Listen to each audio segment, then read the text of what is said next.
Good afternoon. In this video, we're going to go over this week's options watch list.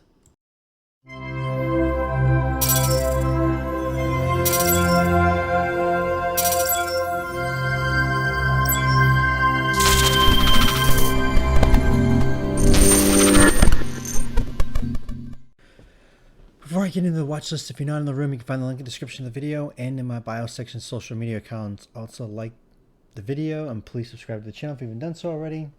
Watch list, really not much I'm looking at this week, but we have a lot on the economic calendar. Before I get into that, put-to-call ratio is not that bad. It's at 0.73, not really high in either direction. So, but the economic calendar, we have a lot of things going on. Monday, ISM manufacturing at 10 a.m. We have Powell speaking at 11 a.m. And that's about it on Monday. Now Tuesday we have the JOLTS job openings at 10 a.m. Wednesday we have let's see, ADP non-farm employment change at 8:15. 9:45 we have final services PMI. 10 a.m. we have ISM services PMI, and we have some Fed speakers at 10:30.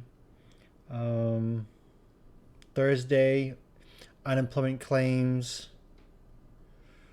and Friday we have non-farm employment change, unemployment rate. So we get some pretty significant things happening. Monday, Powell speaking, so we definitely keep an eye on Powell at 11 a.m. Not quite sure what he's doing. Trying to pull it up now. I'm lagging really bad for some reason. I can't see it, but he's speaking. on what I have no idea. Okay, here we go. Participate in a roundtable discussion for workers, small businesses, and community leaders in New York. Nah, whatever. So we got VIX up. VIX weekly got a green doji. Definitely got something we keep an eye on. Had a nice push Tuesday and Wednesday. Pull back Thursday. Friday had a strong day. We'll have to see if VIX continues to push more. VIX gets over 20. We're going to end up seeing a really big pop on VIX, but who knows if that will end up happening. We got a head and shoulders on the hourly, the left, the head, and the right shoulder. So maybe SPY pops, but we'll have to see. Keep an open mind. If SPY gets under 425, it's going to gap fill. Actually, it filled the gap right here on Wednesday. So it did fill the gap. It's got room down to 420, 415, 410 is a big area for SPY. So if it loses 425, it's going to get ugly. But if we end up having like a short squeeze, or we starts to have a nice run, it's got room also in the other direction. I'd watch it over 430 for 435. It's got a gap fill over 435 to 440, 445, another gap fill in the 450 area. So we get some gaps to fill on the upside, and you got another gap fill up here at the 455. So we'll have to see which way SPY decides to go.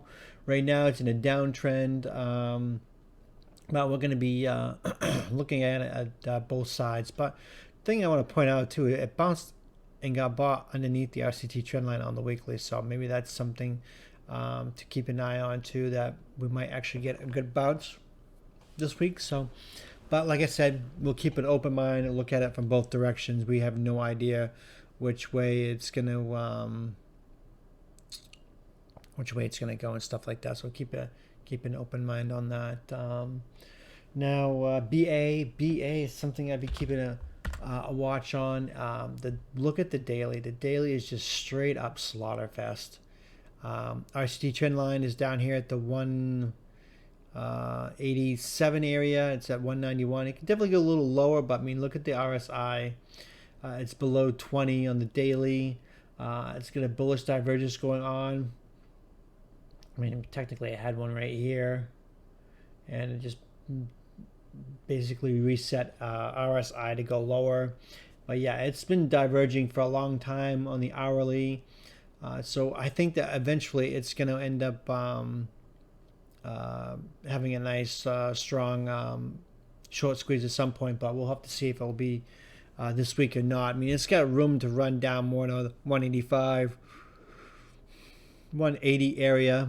I mean, the weekly RSI is at 40. I mean, it's pretty low, but it can go lower. We'll have to see what ends up happening. But the weekly, I mean, no, sorry, the daily, it's going to at least have a dead cat bounce, at least 1 or 2 days. So I would watch for that on BA.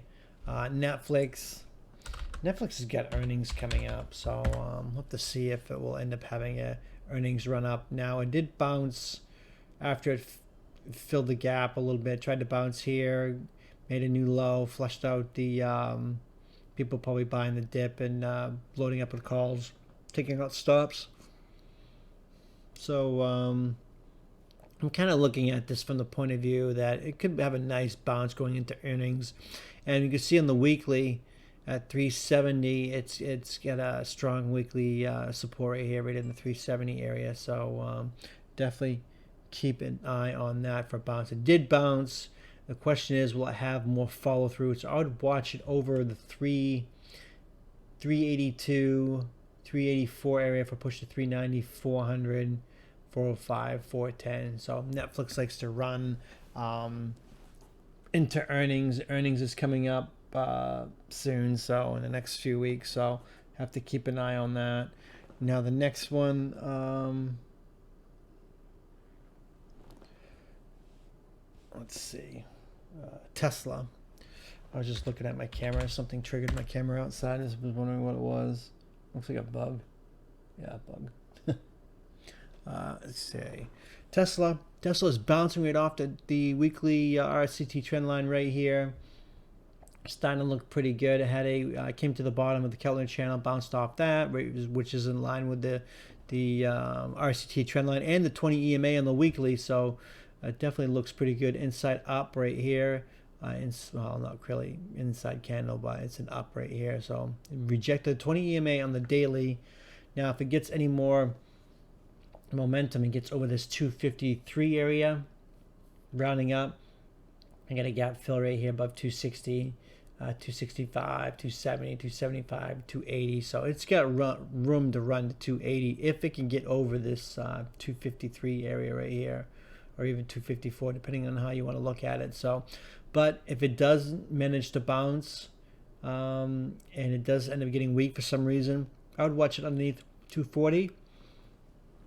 And if it gets underneath 240, get a gap fill down here right around the 218 area. So, so if it does lose 240, get 235, 230, 225, 220. 215. So definitely keep an eye on Tesla here. But Tesla's kind of shaping up for a big inverted head and shoulders right here. You got the left, the head, and the right shoulder. So if it gets to 280, and that's going to be a pretty defined daily inverted head and shoulders on the daily and the weekly, because the weekly's got a big one right here, the left, the head, then the right shoulder right here at 300. So Tesla could end up having a very, very strong move in the next few weeks or a month or so. So definitely keep an eye on Tesla. That's why I'm kind of watching that. Amazon. Now Amazon is pretty much going to be iffy both ways. I'll be watching in either direction underneath the I'll say 125. Gets underneath 125 for 120, 115. I got a gap fill down here at the 107 area. I don't imagine it get that low, but if it does manage to get a little more momentum and starts getting some strength behind it, I'd watch it over 129 for 130. Then you get the 132 area, which is gap resistance. I got a gap fill at 135, so we could definitely see a gap fill on Amazon. So Amazon, I'm really not biased in any direction. It'll depend on which way the market's going to go. It could go up or down. I mean, obviously, anything can happen. NVIDIA did have a nice bounce, nice strong weekly green candle right there, engulfing green right off the 20 EMA on the weekly. So definitely good sign that it might bounce. It does like to bounce in this 405 area, 400 area, 405. So I would watch it over 438, or you can say 440 if you want to round up to a nice round number. 440. It's over 440. It's got room to 450, 460. 470, 480, 490, and possibly 500. Never count out NVIDIA. I mean, NVIDIA could end up having a strong bounce and get back to 500 real quick. So, but for some reason, if this is just a dead cat bounce, and it does manage to go lower, it does have a massive gap to fill right down here, which I'd be looking at. If it does manage to do that, I'd watch. If you want to watch the short side, I would watch on the 429, then 429 to 425, and then 420, 410, then 400 would be the next big. Well, actually 405 to 400. 400 is going to be a big psychological number. The algos are probably going to jump in and try to buy that, so it could see a bounce on that. But if it does lose 400, next big area is over 375, and I don't think it's going to fill the gap on the first shot. I mean, if it drops from 434 to 400 to 375, it's going to end up bouncing, I think, in my opinion, and have like a couple days of green before it actually does fill the gap. If it fills, I mean, I'm sure it's going to fill at some point in time. The question is when. It could be next week, it could be next year, so who knows. So with that said, that's going to do it for the watch list. Not much going on as far as I'm watching. Some news to look out for. Powell should be fun, and that's going to do it. So thanks for watching.